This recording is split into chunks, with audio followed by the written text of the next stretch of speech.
dari Mas. Oh, Swastiastu. Selamat siang teman-teman semuanya.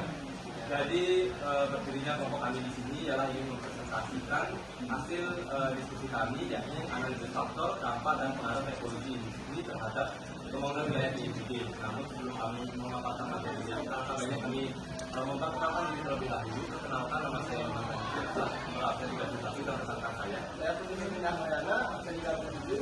Saya Bagas Satria Siswa Putra, nomor absen 1. Saya Putra Kusarma, absen 33. Nah, jadi adapun materi yang akan kami sampaikan, yaitu yang pertama ialah faktor kepatuhan wilayah, yang kedua adalah dampak pembangunan wilayah, dan yang ketiga adalah pengaruh evolusi industri terhadap pembangunan wilayah. Nah, untuk faktor pembangunan wilayah, itu yang pertama ada seperti NDA, lokasi strategis dan juga tenaga kerja. Nah, untuk NDA akan saya jelaskan di sini. Jadi NDA adalah segala sumber yang di alam itu dimanfaatkan potensinya untuk memenuhi kebutuhan manusia sehari-hari, seperti mineral, energi pertanian atau perkebunan, ternakan, bahkan perikanan. Nah, NTB ini sendiri memiliki dua pulau yang sifatnya strategis, ini adalah Pulau Lombok dan juga Sumbawa, yang memiliki SDA heterogen. Nah, di mana SDA heterogen ini dapat dikatakan sebagai SDA yang berbeda di antara Pulau Lombok dan juga Sumbawa. Nah, seperti contoh di Taman Batu Hijau di Sumbawa Barat, potensi panas bumi di Sembalun, Buku dan juga Data, dan juga sumber daya perikanan pesisir dan komoditas pertanian seperti padi dan jagung di pesisir Lombok. Nah, adapun saya mengambil salah satu contoh di pertambangan Batu Hijau, itulah tambang tembaga besar yang berpotensi menghasilkan biji besi seperti perak, emas, dan juga tembaga. Ini memberikan penerimaan besar bagi perusahaan PT Aman Internasional yang secara tidak langsung ini memberikan kontribusi ke devisa negara dan juga memberikan lapangan pekerjaan ke tenaga kerja lokal yang menyerap sekitar 40%. Nah, apakah ini hanya berdampak positif saja? Saya tidak, ini juga berdampak negatif, terutama pada degradasi lahan, resiko pencemaran air dan juga ketergantungan wilayah terhadap sektor industri. Lalu kaitannya apa sih dengan pembangunan wilayah di IBB? Yang pertama adalah percepatan pembangunan infrastruktur seperti jalan, pelabuhan dan juga listrik di Sumbawa Barat ini lebih baik dibandingkan sebelum tambang itu beroperasi.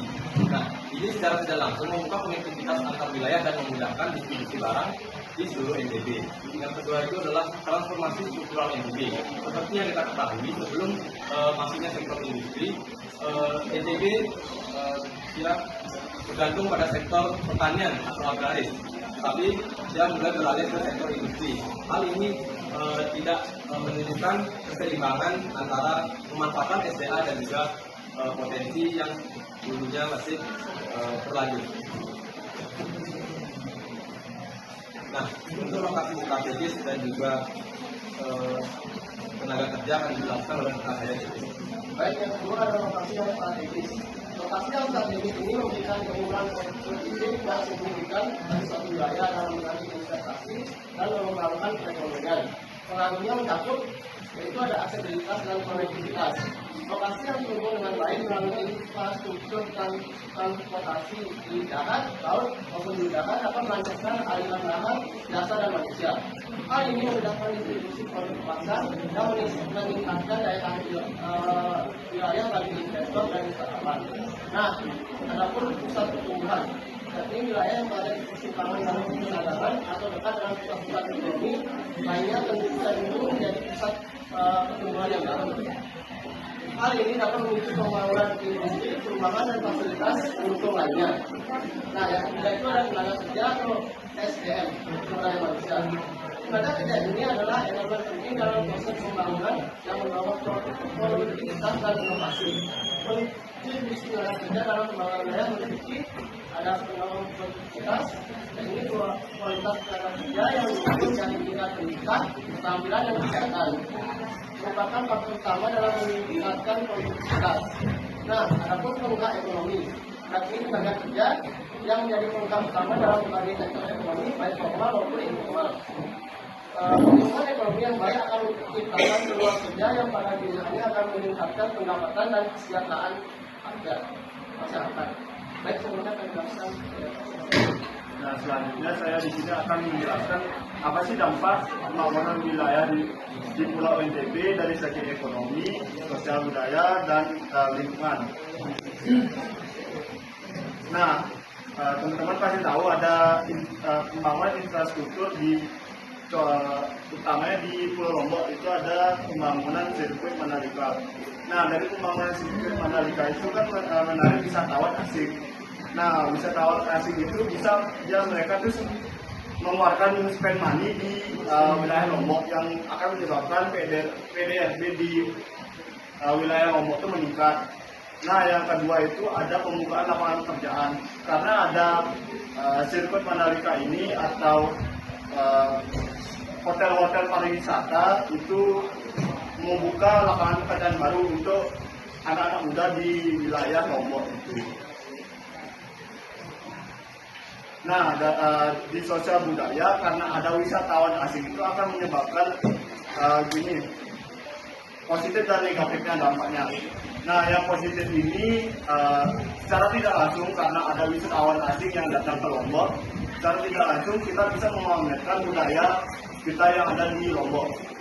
Nah, negatifnya yaitu semoga tidak terjadi kali ini karena banyaknya wisatawan asing membawa budayanya, jadinya masyarakat asli itu bisa mengikuti budaya dari wisatawan asing itu dengan menghilangkan budaya aslinya. Semoga tidak terjadi. Untuk sekarang sih saya anggap belum terjadi, tapi itu bisa terjadi kapanpun itu.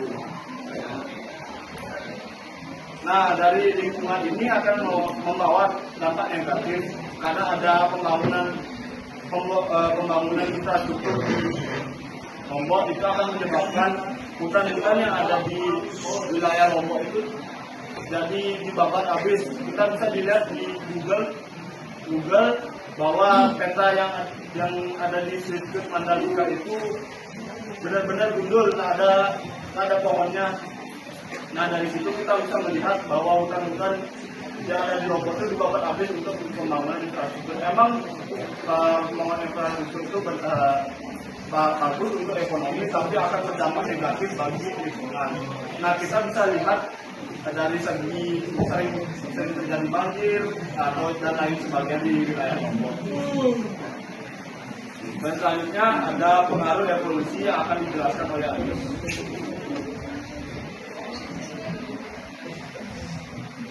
Baik, untuk kelebihan dan kekurangan akan dijelaskan.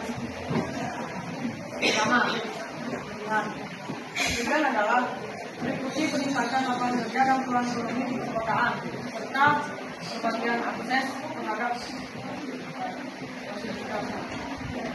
Pertama, pendidikan, kesehatan, dan layanan publik lainnya. Kedua, kekurangan misalkan kawasan industri. Kawasan industri meningkatkan perubahan ekonomi, meningkatkan lapangan kerja, dan pengembangan infrastruktur yang secara kolektif dapat meningkatkan kesejahteraan masyarakat dan daya hasil. Tiga, kekurangan antara desa dan desa adalah mencakup infrastruktur yang tidak merata, akses pendidikan dan kesehatan yang terbatas, kurangnya lapangan kerja, munculnya kemiskinan struktural dan potensi migrasi besar-besaran. 4.